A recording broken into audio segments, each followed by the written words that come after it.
What's up, everybody? Welcome back to Eye on the U, the Miami Herald show about everything Miami Hurricanes. I'm your host, Andre Fernandez, Deputy Sports Editor at the Herald, joined as always by Jordan McPherson, our beat writer. Jordan, can you believe it's already spring? It's already time for the spring football game.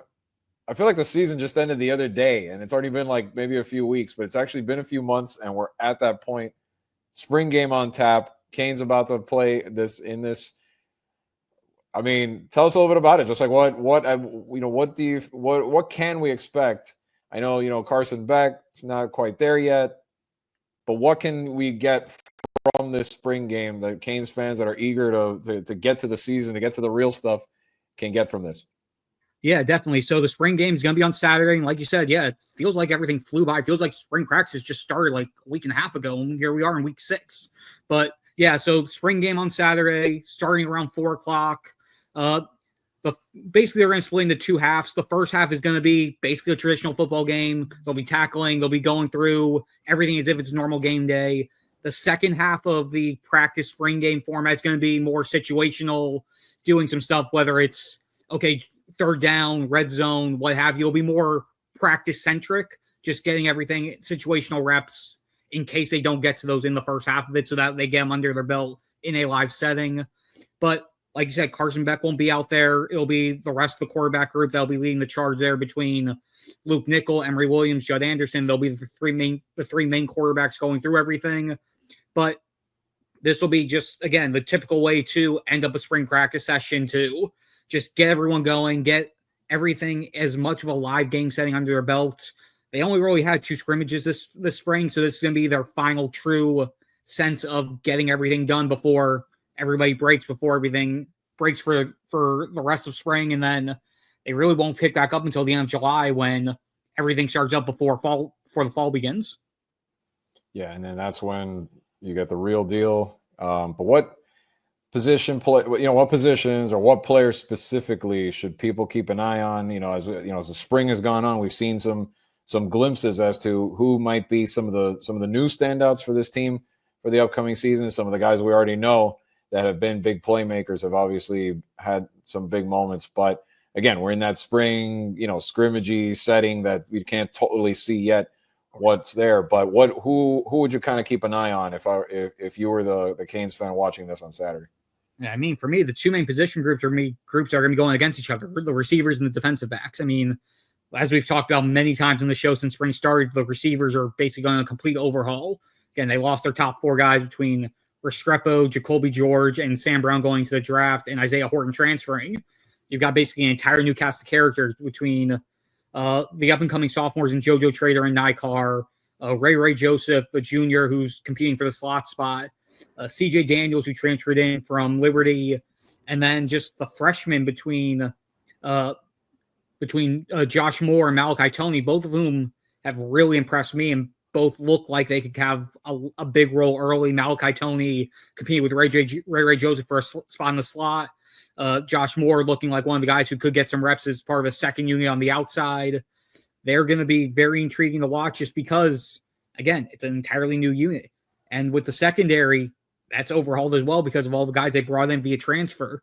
You got Xavier Lucas, you've got Charles Brantley, you've got Zechariah Joseph, Ethan O'Connor, you've got just an entirely new Emmanuel Carnley. You got all 5 of those transfers coming in, plus the guys who were hoping to be valuable guys last year, but didn't really play. Damari Brown only played in 2 games, played in the UF game and then got hurt, and then only played a little bit in the Syracuse game towards the end of the season, but they're going to be expecting big things out of him. They're going to be expecting big things out of OJ Frederick taking the next step going into year 2. You got a lot of moving parts in that secondary, and with the 2 new coaches as well in the secondary, figuring out how everybody meshes together is going to be very intriguing, how that communication plays out. Those are the 2 main spots. And then the other real question mark on my end is how the linebackers shake out. It's a spot we really haven't talked about a lot, but again, they had Kiko Malinois as their middle linebacker the last 2 years. He's now going to the NFL. Is Wesley Bassint going to step up and become that big guy in the middle, or are they going to have to figure out things? They're going to have to figure out maybe a portal move after the spring to figure out how they're going to figure out that depth. Because right now it's Wesley Bassint, it's Jalen Alderman, and it's Raul Popo Aguirre are their main three. And do they have enough depth behind them if they're confident enough in those three? That's going to be a real telling point about what we see from what happens in the spring game on Saturday and what moves they make after the spring game to determine how they feel about that depth. Yeah, it's kind of like they're, literally kind of like same as on the field. They're kind of like the in-between, you have the upfront guys that people expect to be good, that saw them be good last year.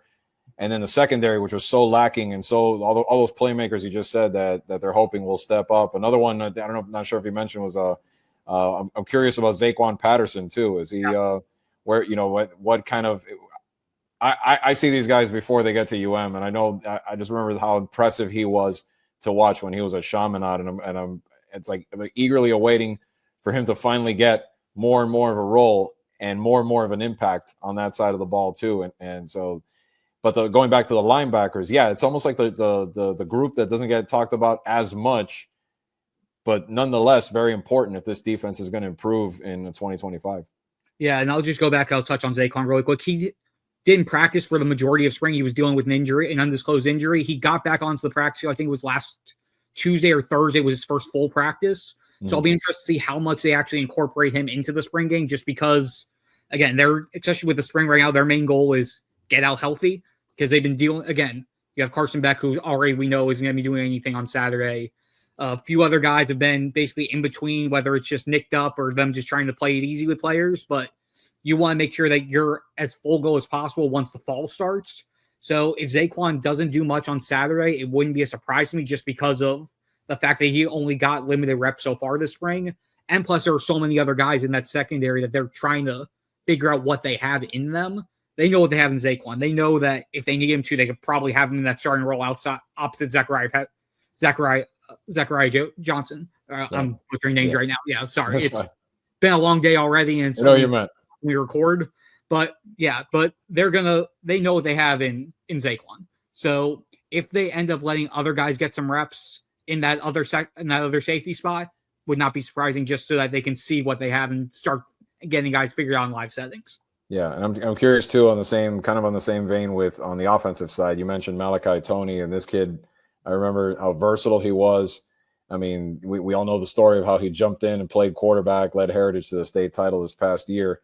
Obviously, it's now strictly as a receiver, but his skills, the quickness, the hands, everything, like the what he can bring to that. And again, in a spot where they lost guys last year. They went out with guys that have transferred, like losing Horton to step up. They're going to need new playmakers, like you were mentioning before. So, I mean, I know, again, controlled setting, the spring game, you can only glean so much out of it, but at least you might get to see who might be a little more ready to take on the challenge in a lot of these spots.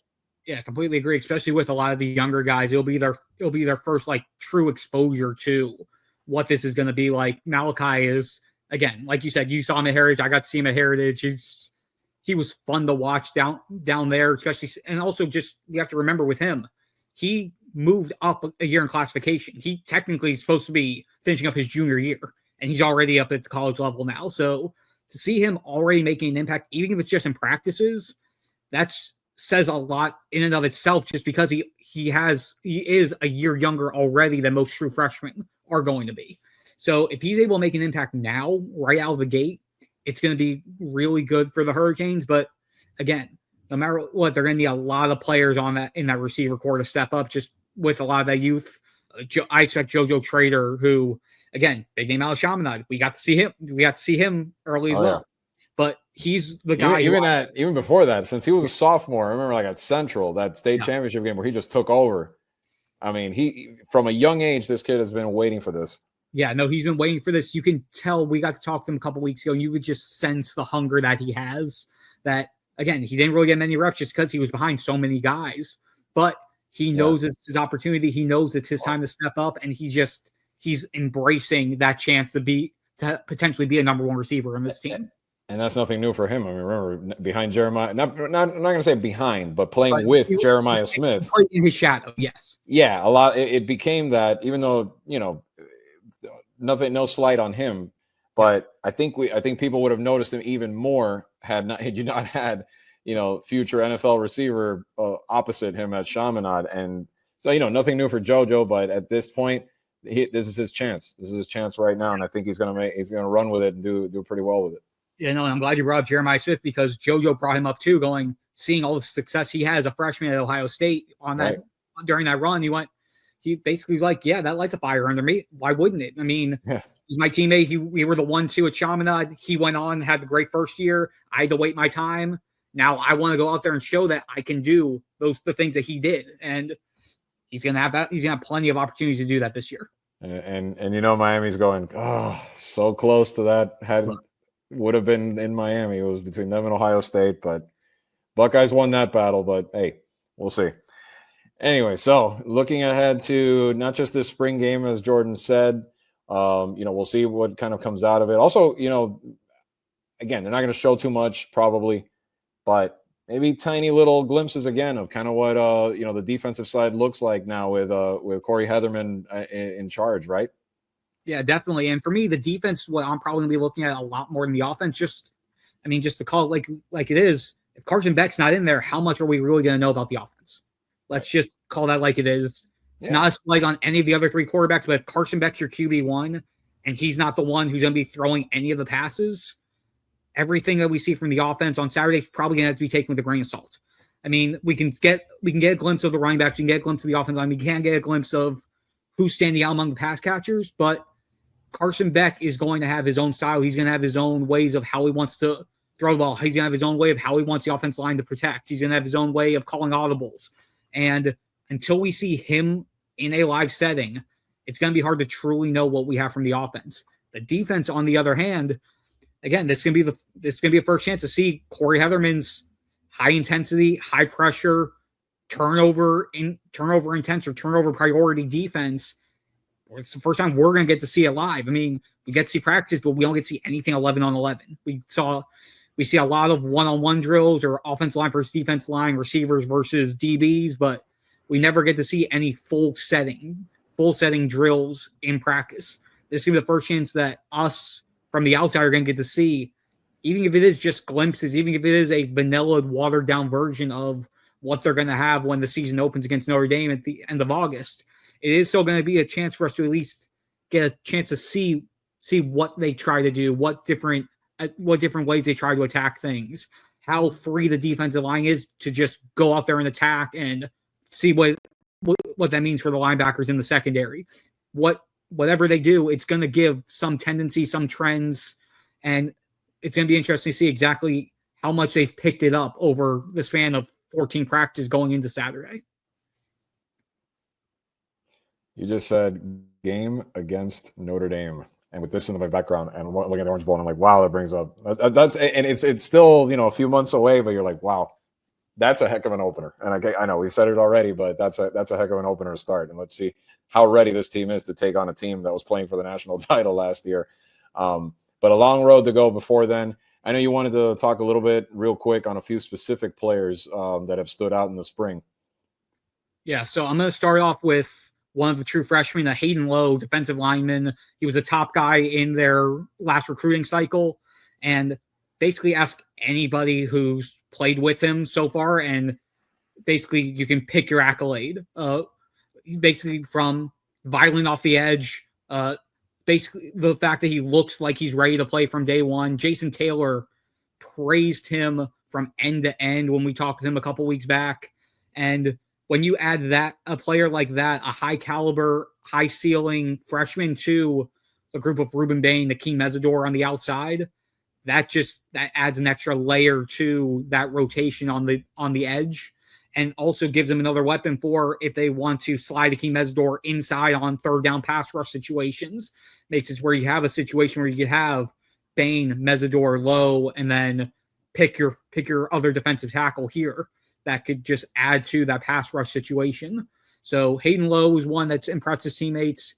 Mario Cristobal said Inez Cooper, the senior right guard on the offensive line, said that he probably had the best spring out of anybody, and that's good to see. I mean, a lot of times with the offensive line, again, we talk about Francis Malianoa. We talk about the third time around with a transfer center. We talk about Markel Bell just because of the fact that he's 6'9". But Inez Cooper has steadily been one of those guys for years now. again, he's going into year 4. He started, I think it's 30 games so far in his career. And he just every year seems to find a way to get a step better. And now that he's going to year 4, he's going to that final year. He's going to be a critical piece on probably the most critical part of this offense. I mean, with all the new guys that we talked about and all the moving parts, the offensive line is so experienced. Again, Francis Malignolo going to year 3, Inez Cooper going to year 4. James Brockermeyer, he's new to UM, but he started every game last year for TCU and was pretty good at center for that TCU team. And then you have Markel Bell, who started a handful of games when Jalen Rivers was out. And because of how well he played when Jalen Rivers was out, they made packages where Rivers would slide in at left guard so that Markel Bell could keep getting reps at left tackle down the stretch last season. And then you have at left guard either Matt McCoy or Ryan Rodriguez. You have 2 options there at left guard. So they have 6 really good options for that starting offensive line. It's going to be critical with, again, a new quarterback, new receivers, and trying to make sure that run game with Mark Fletcher and Jordan Lyle continues to do what it was able to do last year. Right. And then just one more quickly, Xavier Lucas, among all of the guys from the new DBs, he's been the guy who's been far and away the most consistent so far in spring. And again, another local guy, played at Heritage, was a big part of their track team where they were able to set records with a relay squad. To see him step up right away after coming in from Wisconsin and just that whole wild journey of transferring without entering the transfer portal because Wisconsin was trying to block his transfer, just the fact that he was able to get here and immediately step up and show why Miami wanted to get him, that was probably one of the biggest positive signs I've seen so far from camp. Definitely. We'll look forward to seeing some of these guys as the spring wraps up and as the offseason progresses toward an exciting fall that it should be for the Canes football team 2025. But let's move over now to the basketball court because there are some happenings, to say the least, with Jai Lucas as he continues to try to rebuild as he builds toward his first season as Miami's basketball coach. He's rebuilding that roster. Nigel Pack's gone, so now that's it. Like it's sweeping changes on the roster there for Miami, and a few good signings so far. Malik Renal, who we all know from down when he was at Mater Academy in South Florida, transfers to Miami, and another good get, Trey Donaldson. Those are among the two of a couple of transfers that have happened in recent days for Miami. So what do you think, just Jordan, looking at some of the acquisition? It's still early. They still have other pieces they want to add to this team for next season. But, I mean, I like the move in the sense that they're adding size, and it seems like they're adding a little bit of scoring there. They still need to add a little more scoring punch, I think, to the lineup. But it's a good start in the transfer portal window for Jai Lucas.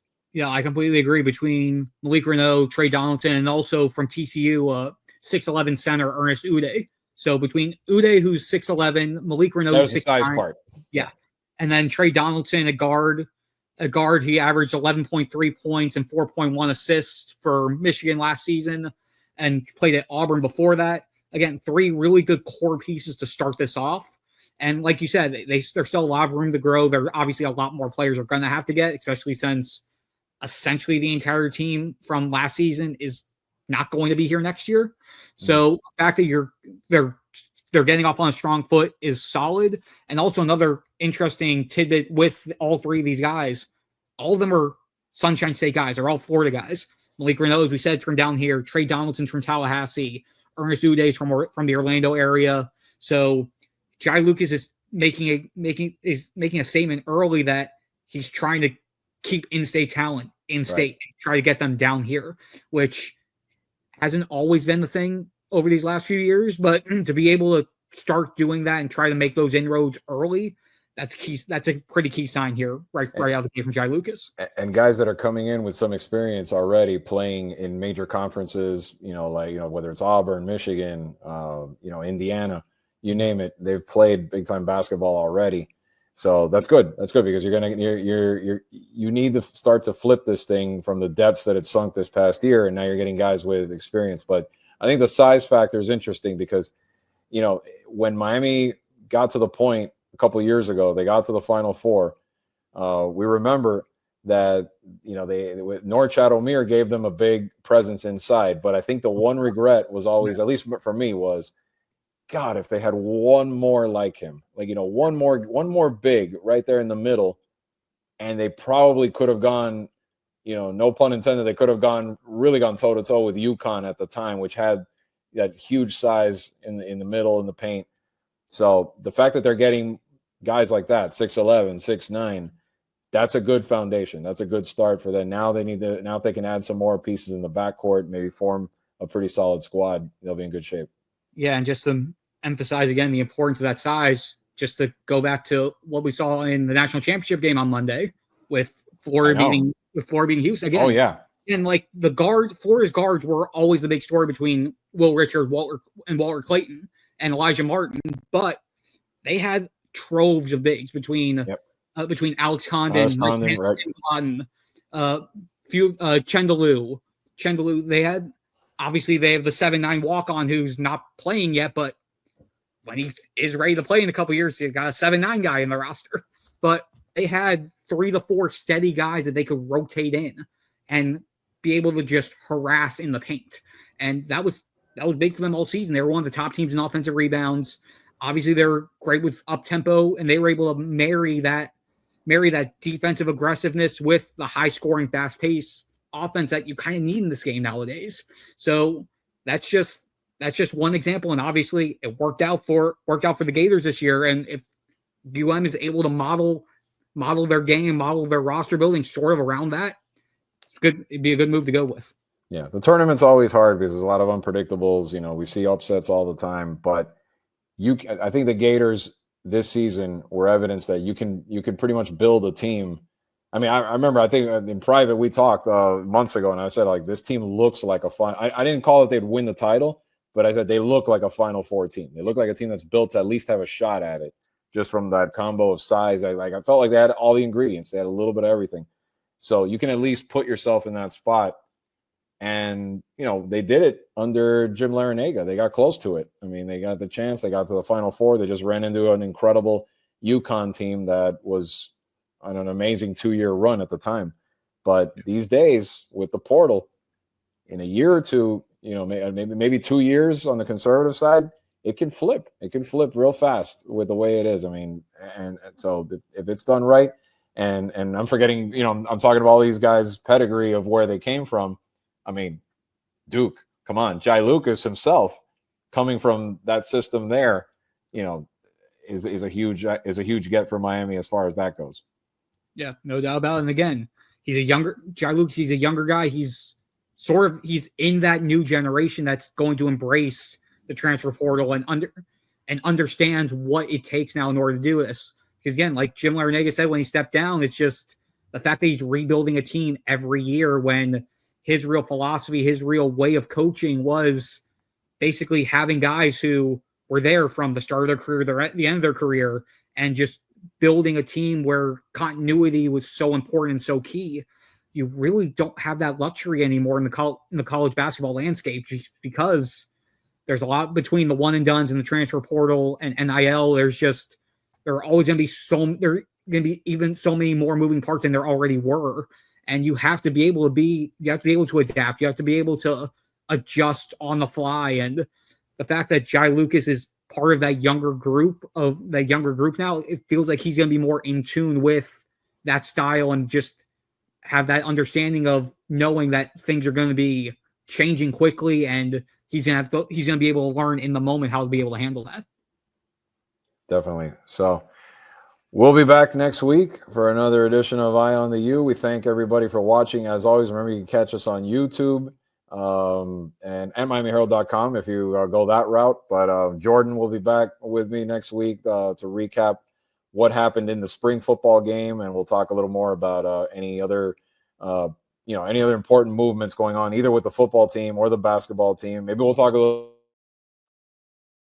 little baseball. We haven't really touched on that lately, even though they've been off and on kind of struggling a little bit, even though I think they took a couple wins in Pittsburgh this past weekend. So yeah, they won. They might check in on that. Yeah, they won 2 of 3 in Pittsburgh, which first series win in the ACC play. Granted, their first 3 conference series were against some of the top teams in the conference. Right. So hopefully this could be a little bit of a boost for them. They have Duke this weekend, so we'll see what happens with them and see if JD Arteaga is able to start writing the course a little bit. I'm even planning to drop by one of those midweek games pretty soon to grab a milkshake. So we'll see. Yes. We'll see what we can. Definitely get a Mark Light Shake. Again, year 40 for them, you guys. That's right. 40th anniversary of the shake. The shake, which for a while has had its own social media pages. You know, it's famous. I don't know if it's as famous as the Maniac, but it is famous. So yes. But we'll be back next week. Again, thank you for watching the show, and we appreciate you. And catch all of Jordan's coverage of the spring football game for the Hurricanes this weekend at MiamiHerald.com. Until then, for Jordan McPherson, I'm Andre Fernandez. Thanks for joining us on Eye on the U.